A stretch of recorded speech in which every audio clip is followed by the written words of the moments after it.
नमस्कार दोस्तों, स्वागत है आपका अपने चैनल पर।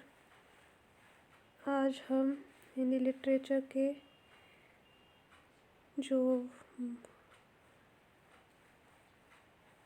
उपन्यास है मेला आंचल, जो कि फणीश्वर नाथ रेणु के द्वारा लिखा गया है, उसका एक छोटा सा समरी पढ़ेंगे। इसका जो आर्थिक जीवन लिया गया है उसके बारे में पढ़ेंगे। पढ़ते हैं तो उपन्यास में यद्यपि मैरीगंज का संपूर्ण जीवन अंकित हुआ है, किंतु जिस समस्या को उपन्यासकार ने सर्वाधिक महत्वपूर्ण माना है वह आर्थिक ही है।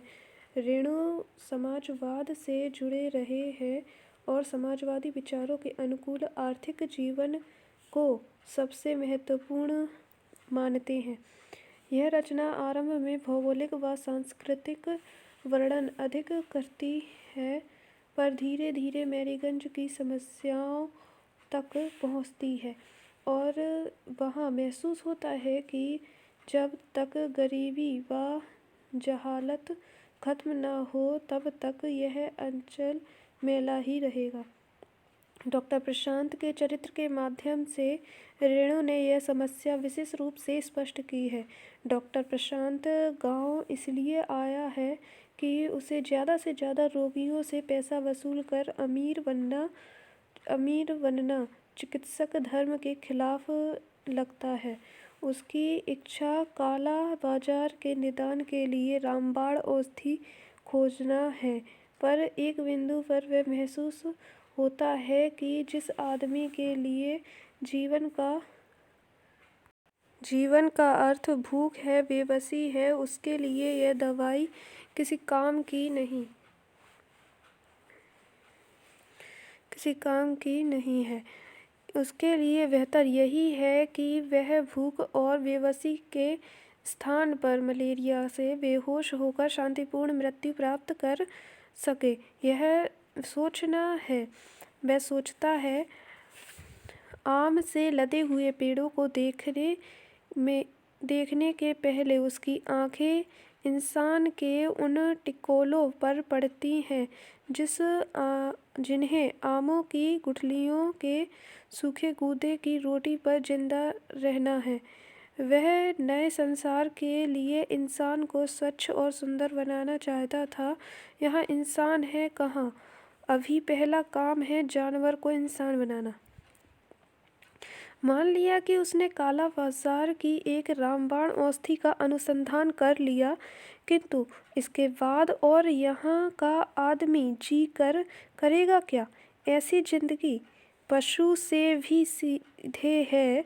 यह इंसान पशु से भी ज़्यादा खूंखार है।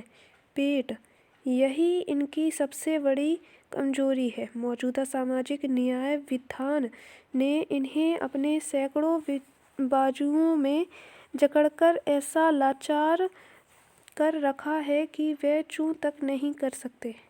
डॉक्टर प्रशांत अपने सारे वैज्ञानिक अनुसंधान के बाद इसी निष्कर्ष पर पहुंचता है कि मूल समस्या आर्थिक है और एक आर्थिक रूप से पिछड़े समाज में स्वास्थ्य की कोई संभावना नहीं है। इस नाटकीय बिंदु पर उपन्यासकार लिखता है, डॉक्टर ने रोग की जड़ पकड़ ली है। गरीबी और जहालत इस रोग के दो कीटाणु हैं। मैरीगंज की आर्थिक समस्याएं कुछ और पक्षों से भी संबंधित हैं। रेणु ने न केवल गरीबी को मूल समस्या के रूप में पहचाना है, बल्कि यह भी बताया है कि गरीबी के कारण कौन से हैं। यह गरीबी उत्पादकता की कमी से नहीं, अपितु वितरण की विषमताओं से पैदा हुई है। ऐसा एक चित्र रेणु ने खमहार के प्रसंग में खींचा है, जो गोदान के खलिहान में मिलता जुलता है। खमहार साल भर की कमाई का लेखा जोखा तो खमहार में ही होता है। 2 महीने की कटनी, 1 महीना मड़नी, फिर साल भर की खटनी। दबनी मड़नी करके जमा करो, साल भर के खाए हुए कर्जे का हिसाब करके चुकाओ। बाकी यदि रह जाए तो फिर सादा कागज पर अंगूठे की ठीप लगा लगाओ फिर कर्ज खाओ, खमहार का चक्र चलता रहता है। रेणु ने आर्थिक समस्या को एक बेहद खूबसूरत नज़रिए से प्रस्तुत किया है। साहित्य तथा अन्य कलाओं में इस प्रश्न पर अवसर विवाद होता है कि सौंदर्य वस्तुगत धारणा है या बस व्यक्तिगत। समाजवाद के समर्थक सौंदर्य को वस्तुगत मानते हैं। उनकी राय में सुंदरता परिस्थितियों से पैदा होती है। डॉक्टर प्रशांत भी महसूस करता है कि सुंदरता सचमुच अमूल्य परिस्थितियों में पैदा होती है। मेरीगंज से भी सुंदरता हो सकती थी, पर स्थितियां ऐसी है कि सुंदरता विकसित होने से पहले ही झुलस जाती हैं। वह सोचता है, उसने देखा है, गरीबी, गंदगी और जहालत से भरी हुई दुनिया में भी सुंदरता जन्म लेती है। किशोर किशोरियों व युवतियों के चेहरे पर एक विशेषता देखी है उसने। कमला नदी के गड्ढों में खिले हुए कमल के फूलों की तरह जिंदगी के भौर में वे बड़े लुभावने, मनोहर और सुंदर दिखाई पड़ते हैं, किंतु ज्यों ही सूरज की गर्मी तेज हुई वे कुमला जाते हैं। तो ये हो गया अपना एक छोटा सा पैरा। स्लाइड थोड़ी कम ही रखी थी क्योंकि टाइम लगता है उसमें। तो आप कमेंट करके बताइएगा आपको ये कैसा लगा, और हम ऐसी ही छोटी छोटी समरी आपके लिए लाते रहेंगे। Thank you.